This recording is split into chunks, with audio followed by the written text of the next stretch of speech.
One of the biggest prizes in November's election is the swing state of Florida and its 29 electoral votes. President Trump narrowly beat Hillary Clinton there in 2016, and the state is up for grabs once again this year. And it's a must-win state for Trump's chance at re-election to reach the 270 electoral votes. Well, joining us is Justin Sayfie of Ballard Partners and former spokesperson and policy advisor for Florida's former Governor Jeb Bush. Justin, good to see you. Welcome. Thanks. Great to be here. Justin, the latest poll right now, has a pretty close race in Florida. Biden up by 1, Trump 49-48. The 2016 presidential election, Trump won by just over a point. This time, the big difference is going to be COVID. And the question is, all of these people voting absentee, and right now we're seeing close to 4 million people do it, which is a multiple of what they did last time in terms of request those ballots. What do you think that is going to do to affect the outcome? Well, it's really interesting because with all those mail-in ballots, that's really going to affect, it could affect turnout. Now, we saw in the primary that we just had in Florida in August, we had more than 2 million people cast their ballots by mail-in. Now, to put that in perspective, that was in a primary that we just had last month in Florida. In 2016, in the presidential election, only 1.3 million people filed their votes or submitted their votes by mail. So we had almost twice as many people vote by mail as they did in the general election. So I think we're going to have a massive voter by mail turnout. We have a large senior population in Florida. Obviously, seniors are a vulnerable group for COVID. So I think a lot of seniors you're going to see voting by mail. You know, Justin, when you look at the political map of Florida, there's a lot of red, but also pockets of blue that are key there. What are some areas that you're concerned about that the president needs to get to win? Well, I think that traditionally those Democrat blue areas in South Florida, that would be Miami-Dade County, Broward County, Palm Beach County. You know, we saw in the governor's race in 2018, Andrew Gillum, the Democratic nominee, he won those counties handily by over 60% over Ron DeSantis. But the turnout in those counties was not high enough to match the turnout in the red counties in the state. Listen to this. Ron DeSantis, the Republican governor, won in 26 of the 30 highest turnout counties in the state of Florida. So the key for Donald Trump to win, he has to perform well in those high turnout counties, and those high turnout counties have to be the red counties.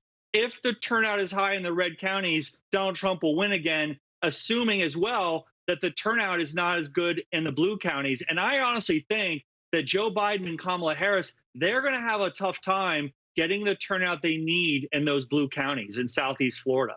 All right. Thanks so much for being here. We'll have to wait and see. Thanks, Justin. Thanks. All right. Well, a huge part of winning Florida is getting the Latino vote. And according to data, Trump's support among Hispanics is growing in the state. A new poll shows that the president is holding a 50 to 46% lead over Joe Biden with Latinos in Florida. Well, joining us now is Florida State Senator and Latinos for Trump member Manny Diaz. Senator, welcome to the show. Hey, pleasure to be with you again. All right. When I think about Florida and Latino vote, a lot of those are Cuban immigrants who have come to the state. And there's a perception that a lot of those are conservative. Is that still true? That is absolutely true. And we've actually seen a shift. There's two different sections, right? The old guard, or the exiles that came before 1985, and those that came after 1990. But what we've seen after the 16 election is we've seen a shift from those younger, newer generations towards President Trump. Those voters tend to be more independent voters, and they're pocketbook voters.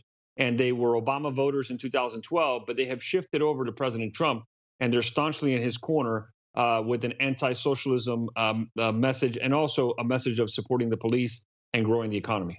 You know, Senator, when people think of the Hispanic vote in Florida, a lot of times they focus on the Cuban vote in South Florida.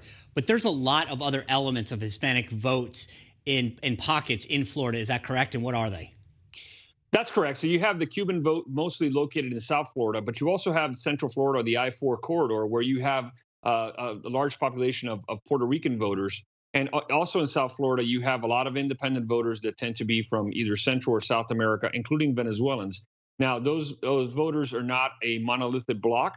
And what you're seeing is they've come from countries that have seen violence, strife, tyranny, and they came here for economic opportunity and an opportunity to be free. And President Trump presents that opportunity for them, and that's why we're seeing these voters flock towards President Trump. And innately, Hispanic voters are usually culturally conservative, church-going, family-oriented, and interested in economic opportunity. Trump is holding a law and order event there today in Florida. Is this message of law and order resonating with Latino votes, not just the Cuban aspect of it?